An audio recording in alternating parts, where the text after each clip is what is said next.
दुनिया की दूसरी सबसे बड़ी नमक की कान जिसे सिकंदर आजम के घोड़े ने दरियाफ्त किया, जो एशिया से अफ्रीका और यूरोप तक सल्तनत फतह करते हुए पाकिस्तान भर में अपना सफर कर रहा था। कहा जाता है कि इस मकाम पर पहुंचकर जब सिकंदर आजम अपने काफिले के साथ यहाँ आराम के लिए रुका तो एक अजीबो गरीब वाकया पेश आया। सिकंदर का घोड़ा जमीन पर पत्थर चाटने लगा, जिसे देखकर तमाम घोड़े भी पत्थर चाटने लगे। घोड़ों को देखकर एक सिपाही ने आजमाया तो पता चला कि पत्थर काफी नमकीन है। आज से तकरीबन 2330 साल बाद भी खेवड़ा दुनिया की दूसरी बड़ी कान है। ये कान मादनियात से मालामाल पहाड़ी निजाम जो पोठोहार प्लूटो के जनूब में दरिया झेलम से तकरीबन 200 किलोमीटर तक फैली हुई है, जहां दरिया झेलम दरिया सिंध से मिलता है। खेवड़ा कान सतह समंदर से 945 फीट और 2400 फीट पहाड़ में है।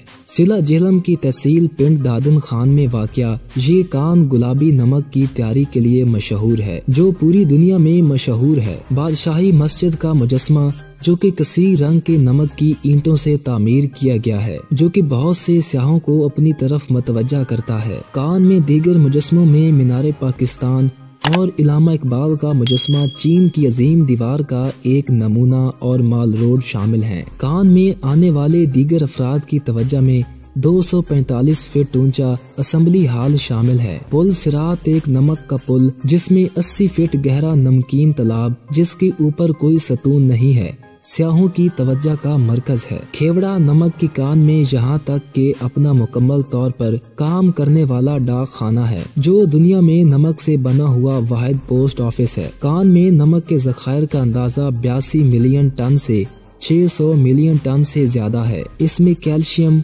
मैग्नीशियम, पोटाशियम, सल्फेट्स और नमी की ना होने के बराबर मिकदार होती है। इसमें आयरन, जिंक, तांबा, मैग्नीज, क्रोमियम और ट्रेस अनासर की हैसियत से भी शामिल हैं। मकामी रिहायशियों को फख्र है कि वो दुनिया की दूसरी बड़ी नमक की कान मशहूर सियाती मकाम में है। खेवड़ा की कान में एक अस्पताल भी मौजूद है जिसमें दमा के मरीजों का इलाज किया जाता है। दमा के मरीजों को 6 से 8 घंटे अस्पताल में रखा जाता है, जहां मरीज कुदरती नमक की मौजूदगी में सांस लेते हैं, जो निज़ामे तनफ्फुस की तंग रगों को खोल देते हैं। दमा के मरीजों को मुकम्मल सेहत याबी के लिए 120 घंटे इस अस्पताल में रखा जाता है, जिससे मरीज दमा की बीमारी से मुकम्मल तौर पर सेहत याब हो जाता है।